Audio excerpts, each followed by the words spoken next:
For today's news, I am interviewing the one and only Christine Fissan. Thank you for having me today. You're welcome. May I ask you some questions about your childhood and what you do presently? Of course. Ask away. Okay, so our first question is, when and where were you born? I was born in Venice, Italy in 1364. At the age of 5, was there any specific event that your father was involved in? Oh yeah, I was taken to see my father, Tommaso de Vesnio, or you can also call him Thomas de Design. And he is an astrologer, and he's a physician, and he's also a counselor of the Republic of Venice. That is a lot of jobs. Yep. Okay, so what happened? So, my father has been appointed astrologer by Charles V in France. Have you ever went or lived or go back to Venice after that day? Oh, no. No, I've always stayed in France since that day. When and to whom did you marry? I married to Etienne du Castel at the age of 15. Did you guys have any children? Yeah, I had one daughter, one son, and a child that died in childhood. Oh, I'm so sorry. May I carry on with the question? Of course. Okay, so why did you start writing?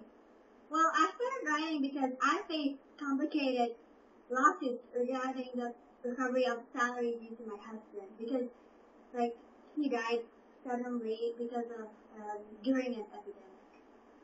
How old was he when he died? Around 34? Yeah.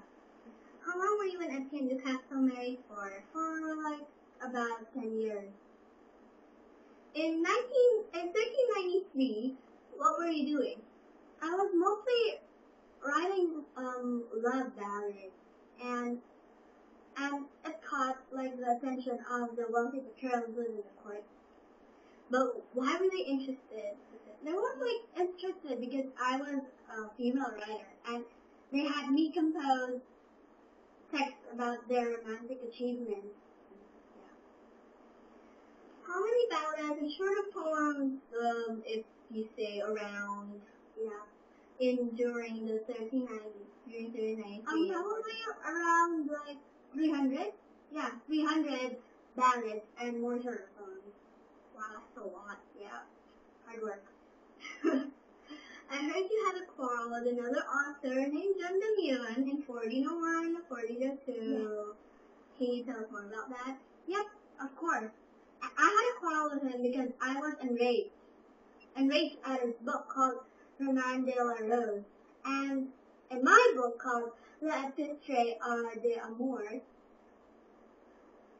the meaning, I took a strong stand against him, criticizing his work as being corrupt and reflecting the mistreatment of women. And I was enraged at the second reason because he actually said that mistreatment of women is actually the right thing to do. But John de Montreal wrote to you by writing a book called Quarrel de Roman de la Rose, where she defended John Demure. Yeah. Can you tell us about that? She began by claiming that her opponent was an expert in exaggeration as compared to herself, which is a woman ignorant of real understanding and active opinion. So she thought that you were the expert in exaggeration. Yeah, but it's actually not. I don't know. Okay, so I understand now. Okay, so can you tell us 3 books that you have written? No need to think so hard. Yeah. Probably the famous ones. Probably the Book of Study of Ladies, the Book of 3 Virtues, and one of my autobiography called La Vision de Christine.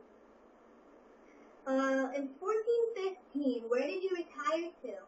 I retired to a community of people who are devoted to religious life under a superior... Did you continue writing? Well, yeah, I did. Until now. I have stopped. Can you tell us about your book, The Treasure of the City of Ladies? Of course. I highlighted persuasive effects of women's speech and actions in everyday life. And in this particular text, I argue that women must recognize and promote their ability to make peace. That is really quite interesting. In that book, do you regret saying anything, or are you extremely proud of it? Well, I am extremely proud of it, and I don't regret a single word I wrote in that book. And I think that people should know that women are actually equal importance as men are.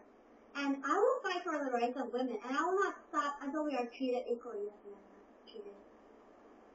Well, that's all for today. Thank you, Christine, Mr. Tom. You're welcome. Okay, folks, watch us next week when we interview Jonah Mark. Bye!